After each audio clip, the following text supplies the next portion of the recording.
안녕하십니까. 치의학과 2학년 이재환입니다. 오늘은 네이처지에 실린 Role of YAPTAZ in Mechanotransduction에 대해 발표해 보도록 하겠습니다.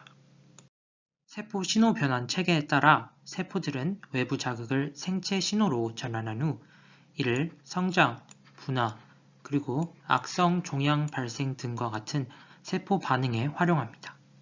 그런데 신호를 감지하고 전달하는 기전과 세포 핵 내부 전사인자의 활동 사이의 관계에 대해서는 아직도 알려지지 않은 부분이 많습니다. 이 논문에서는 Transcriptional Cofactor인 YAP과 TAZ에 대해 다루고 있습니다. YAP과 TAZ가 활성화되려면 Rho GTPase와 액토마이신이 작용해야 하는데요. Hippo Pathway와 Let's Cascade는 이때 독립적으로 진행됩니다. 또 YAP과 TAZ가 활성화되어 기능하게 되면 줄기세포의 성장 및 분화에 영향을 주게 됩니다. 이를 통해 YAP과 TAZ가 세포의 미세 환경을 감지하고 또 그 신호를 받아들이는 역할을 함을 알 수 있습니다. 가장 먼저 ECM의 탄성계수와 YAP, TAZ 사이의 관계입니다. CTGF와 ANKRD1은 YAP, TAZ와 관련된 유전자로 해당 유전자의 발현이 증가하면 자연스레 YAP, TAZ의 발현도 높아짐을 알 수 있습니다. YAP, TAZ를 억제한 경우 그렇지 않은 대조군에 비해 mRNA의 발현이 감소했음을 알 수 있습니다. 또 stiff할 때 YAP, TAZ의 활성이 커지고 soft할 때 YAP, TAZ의 활성이 작아짐을 알 수 있습니다. 세포 내부에서 YAP, TAZ의 위치를 살펴보면 soft할 때보다 stiff할 때 YAP, TAZ가 세포 핵 내부에서 더 잘 관찰됨을 알 수 있습니다. 다음은 YAP, TAZ와 cell geometry 사이의 관계입니다. substrate이 stiff하고 넓을수록 YAP, TAZ가 핵 내부에 위치함을 알 수 있습니다. 또 세포가 마이크로 패턴 위에서 스프레드하게 되면, 즉 잘 퍼지지 않게 되면 YAP과 TAZ의 위치가 핵 내부에서 세포질로 이동함을 알 수 있습니다. 그렇다면 YAP과 TAZ의 이러한 양상이 셀 스프레딩에 의한 것인지 아니면 ECM의 절대적인 양에 의한 것인지 궁금증이 생기게 됩니다. 이 물음을 해소하기 위해 마이크로필러에서 배양한 결과 ECM이 이렇게 감소했음에도 불구하고 여전히 핵 내부의 YAP과 TAZ의 양에는 큰 차이가 없다는 결과를 알게 되었습니다. 이를 통해 YAP과 TAZ는 ECM의 절대적인 양과는 무관하고 셀이 스프레드하게 되면 YAP과 TAZ가 세포 핵 내부로 들어가게 된다는 것을 알게 되었습니다. YAP, TAZ와 사이토스켈레털 텐션에 대해 살펴보겠습니다. 대조군에서는 YAP과 TAZ가 세포 핵 내부에 위치하고 있습니다. 그러나 C3와 LATA를 처리하여 각각 RHO와 액틴을 억제하게 되면 YAP과 TAZ가 세포 핵 바깥으로 이렇게 퍼져나가게 됩니다. 지금 이 그래프에서도 핵 내부 YAP과 TAZ의 비율은 C3와 LATA를 처리했을 때 현저히 낮아졌음을 알 수 있습니다. 반면 RAC와 마이크로튜브를 억제했을 때는 대조군과의 차이가 거의 나지 않았습니다.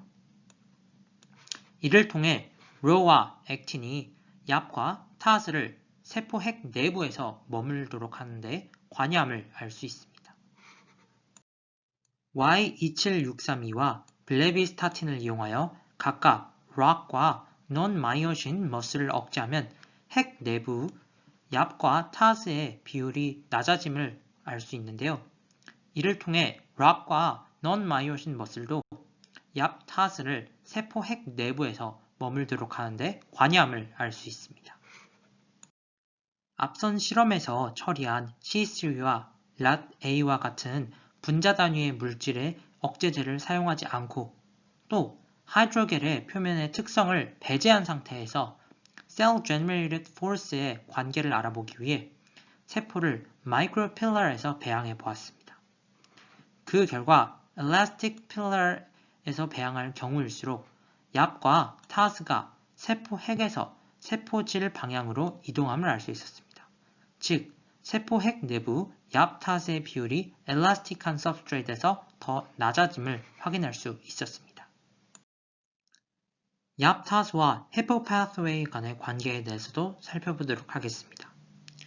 일반적으로 헤포 pathway가 활성화되면 얍타스가 인산화되고 얍타스의 활성이 감소하는 것으로 알려져 있습니다. 그렇다면 헤포 pathway와 얍타스의 활성에는 직접적인 인과관계가 있을까요? 이를 알아보기 위해 헤포 pathway가 on, off 되어 있는 상태를 조성했습니다. 타스의 양에서는 차이가 있었지만 전체 단백질 양에 있어서는 큰 차이가 없었습니다. 얍과 타스를 세포 질로 이동하게 하는 그런 물질인 C3와 LATA를 처리할 경우에도 타스의 양에 있어서는 차이가 있었습니다. 그러나 그 외 헤포 pathway와 관련된 물질들에 있어서는 유의미한 차이를 보이지 않았습니다. 헤포 pathway와 관련된 팩터인 LATS를 제거한 경우에도 핵 내부 얍타스 양에 있어서 대조군과 비교하여 큰 차이가 나지 않은 것으로 보아 얍타스와 헤포 pathway 사이에는 직접적인 인과관계가 없음을 알 수 있습니다.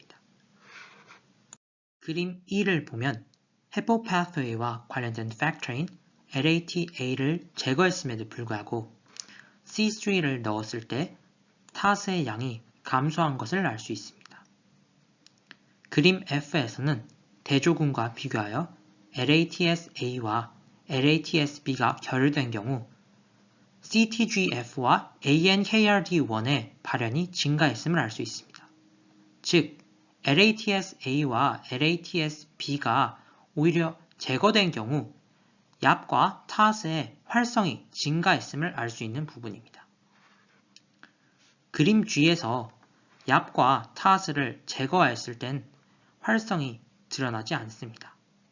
그러나 얍과 타스가 다시 투입되었을 경우 그 활성이 원상태로 돌아옴을 알 수 있습니다.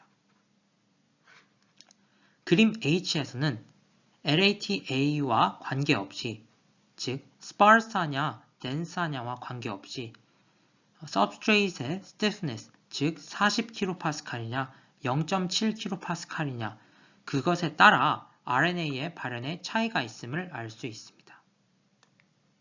이로 미루어 보아 헤포 pathway와 얍타스 간에는 직접적인 관련이 없음, 즉 독립적으로 작용함을 알 수 있습니다.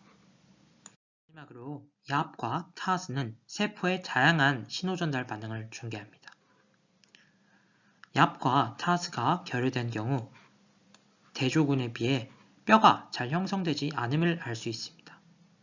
뼈가 잘 형성되었을 땐 여기에 보이는 것 같이 보라색으로 나타나게 됩니다. 또 뼈는 stiff한 substrate에서 더 잘 형성되는 경향이 있습니다.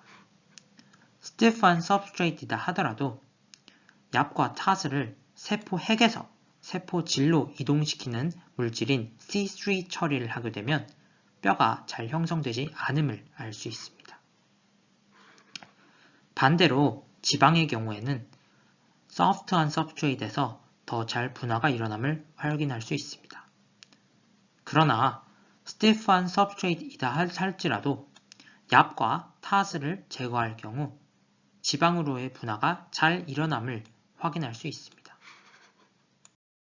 adhesive island area의 면적이 감소할수록 세포의 성장은 감소하고 세포의 사멸은 증가하는 경향을 보입니다.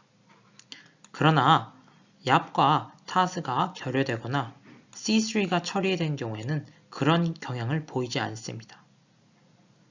세포의 성장은 면적이 작아짐에 따라 감소하고 또 세포의 사멸은 면적이 감소함에 따라 증가하는 경향을 보여야 하지만 이 두 경우에서는 그런 경향성을 보여주지 않고 있습니다.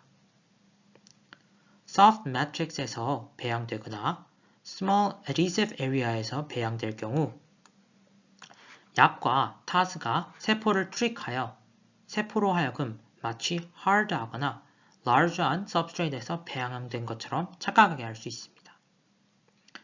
여기서 보면 300 마이크로 제곱미터의 경우에는 이렇게 하향으로 또 여기서는 상향의 곡선을 띄어야 하는 게 정상적인 그런 대조군에서의 모습입니다. 그러나 얍을 처리할 경우에는 그 정도가 적음을 알 수 있습니다.